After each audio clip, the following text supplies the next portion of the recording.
Welcome to Trash Talk Reverse. I'm Harry, and today we're going to be watching Season 1, Episode 4 of Game of Thrones. The last episode, I feel like, left a lot to be desired. I felt like not much was going on, and even in terms of the more character moments, they felt kind of flat for me. And all I could do was think about how stupid some of the characters were and how that was going to lead to their downfall in an unsatisfying way. Now, I don't remember what happens in this episode, because I don't think Robert Baratheon is going to die until the next episode, I believe, and Viserys in Episode 6. So I don't exactly know what Episode 4 is, but let's find out.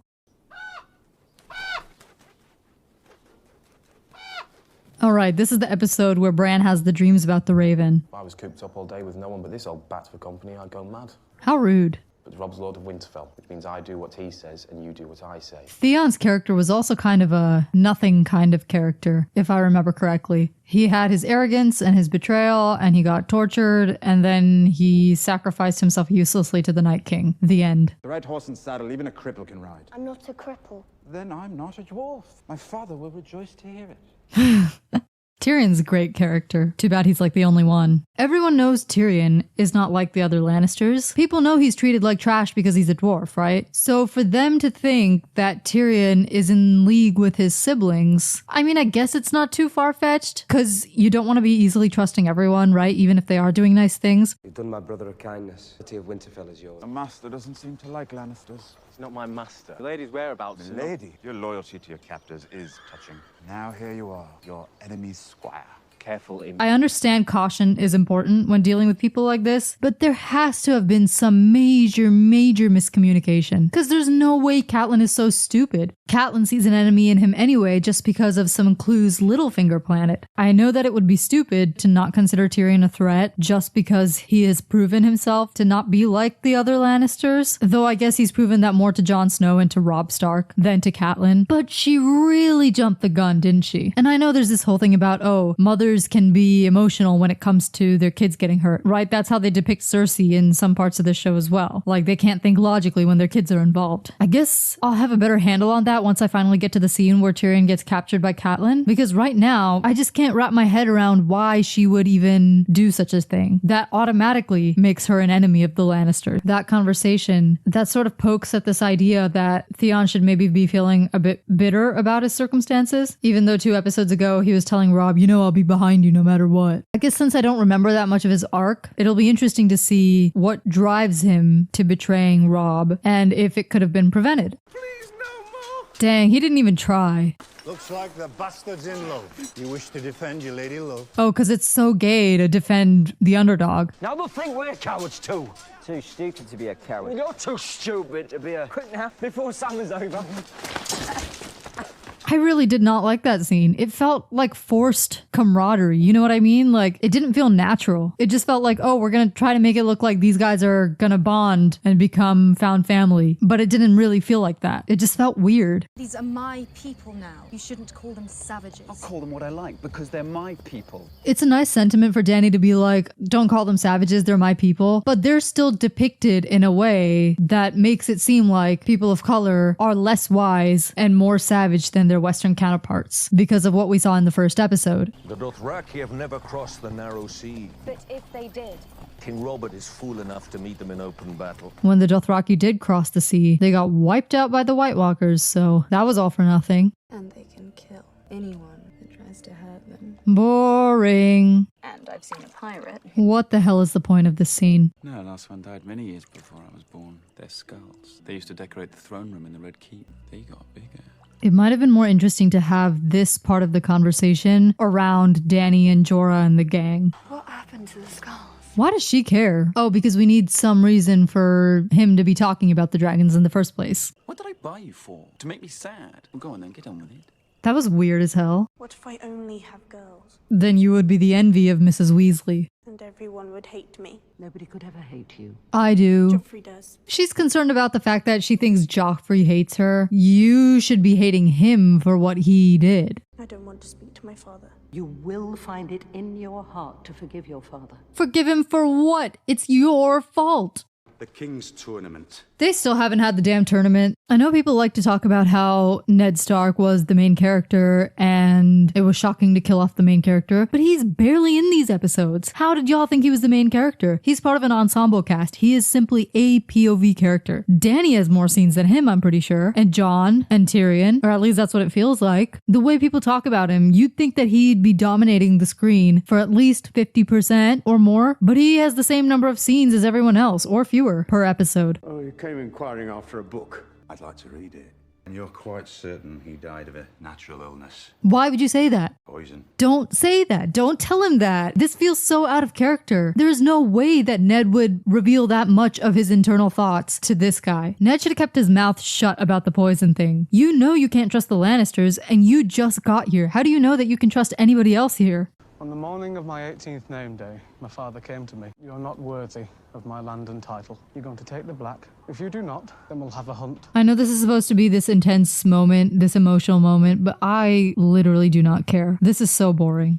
It can't get any worse. Forced laughter. I hear you're reading a boring book. Pycelle talks too much. Yes, so why did you talk to him about the poison? I'll speak to him. A singularly bad idea. Do you see that boy there? One of Varys' little birds.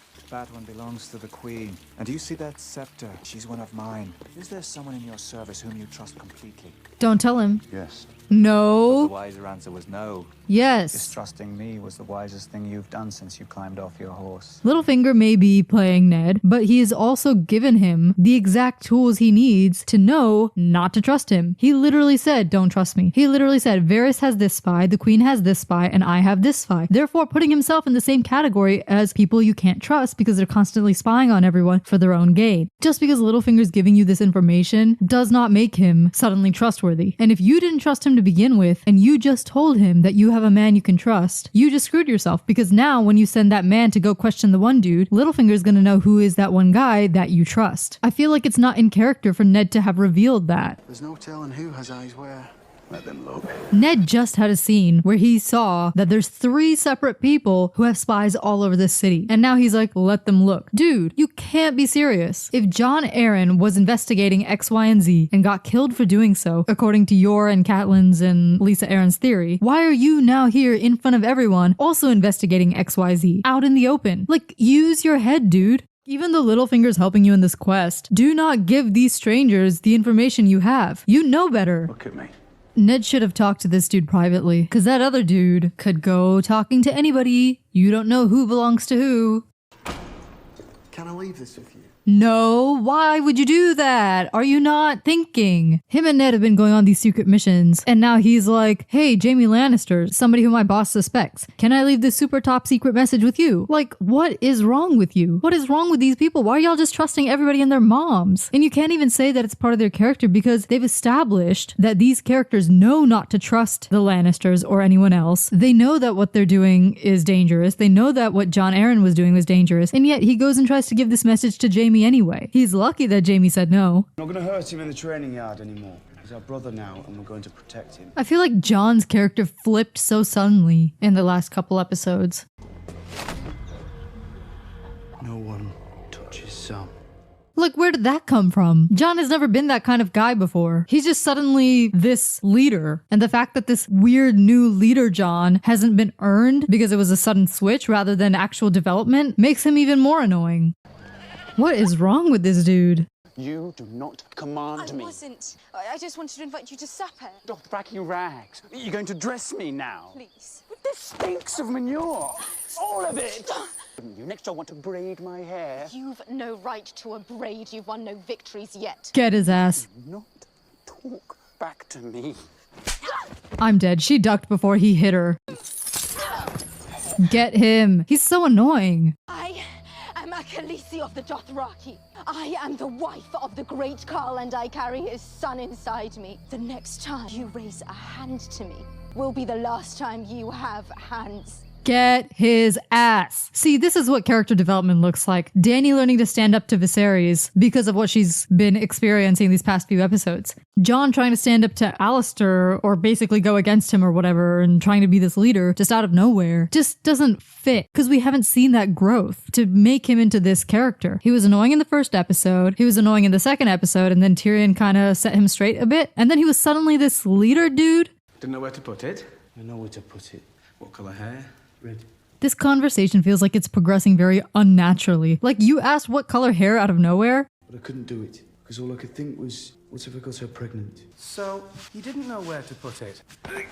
See, they're trying so hard to make it seem like these two are bonding, but these conversations feel really forced. Like, oh, so you didn't know where to put it. What? That has nothing to do with the conversation. I spent 6 months out there, beyond the wall, during the last winter. Supposed to be a 2-week mission. We hear so much about how bad it is out there and how much it sucks to be at the wall and how serious everything is, but we don't actually see it. That's what's so annoying. They just talk about this. They don't actually show us. It's like they're just trying to drag it out until the proper moment lines up with everything else that's going on in this story. There's stories about brotherhoods and stuff and people bonding through strenuous circumstances, like obviously the Fellowship from Lord of the Rings, and then the Company of Thorin Oakenshield from The Hobbit. There's also the gang from The Last Kingdom that comes to mind, where it's these dudes just going through so much together and it builds this sort of bond between them. I'm not seeing that, and I know that that's what's coming in this show with Jon Snow and the gang, but I'm not feeling that. I don't feel that camaraderie. It feels so forced. That scene earlier with Pip and the other dude kind of play fighting each other, and then all the scenes with Sam and Jon, it just feels so forced. I don't buy them as friends, and I don't buy their bonding, and I don't really care about them. What do you pray for, Sir Jorah? Home. I said this in the first episode, but again, it's kind of sad that Jorah and his dad never met up again. My brother will never take back the 7 kingdoms. He couldn't lead an army even if my husband gave him one. Yeah, because he doesn't respect that army. He'll never take us home. Sudden transition. Girl, why are you smiling at him? Like, oh my god, let it go. Been sitting here for days. Me watching this. They call him the Mountain. Yes, we all know about the Mountain and the Hound. Yet another storyline that never amounted to anything. They really killed his ass. Ugh. Probably because they knew he was talking to Ned Stark's dude. See, if I was Ned, I would have made that connection. I would have been like, let me think. I sent a guy to talk to this dude. Next thing you know, he ends up dead. Red freaking flags. Do people have to die in these tournaments? Can't they just be knocked off? Gregor found his little brother playing with a toy by the fire while his face melted. There aren't very many people who know that story. So why are you telling us now? Kind of a random time to tell that story. I was also trained to kill my enemies, Your Grace. Don't tell her that. As was I. She straight up told you that, and you still revealed to her what you knew. Also, if I'm Ned, and I'm here minding my own business, and Cersei Lannister shows up asking, what the hell are you really doing here? I'm thinking, Maester Pycelle probably went and told her that I was digging into Jon Arryn, which is why she's come here trying to figure out what's going on. And the reason he'd have this train of thought is because, remember, they already have suspicions of the Lannisters from what Catelyn's sister sent them in her message. I just find it so illogical for Ned to then act the way he does later on, and show his hand of the king. Sorry. Oh, she's about to capture Tyrion, isn't she? Lady Stark. And his lady went, a true and honest friend to my father. She is.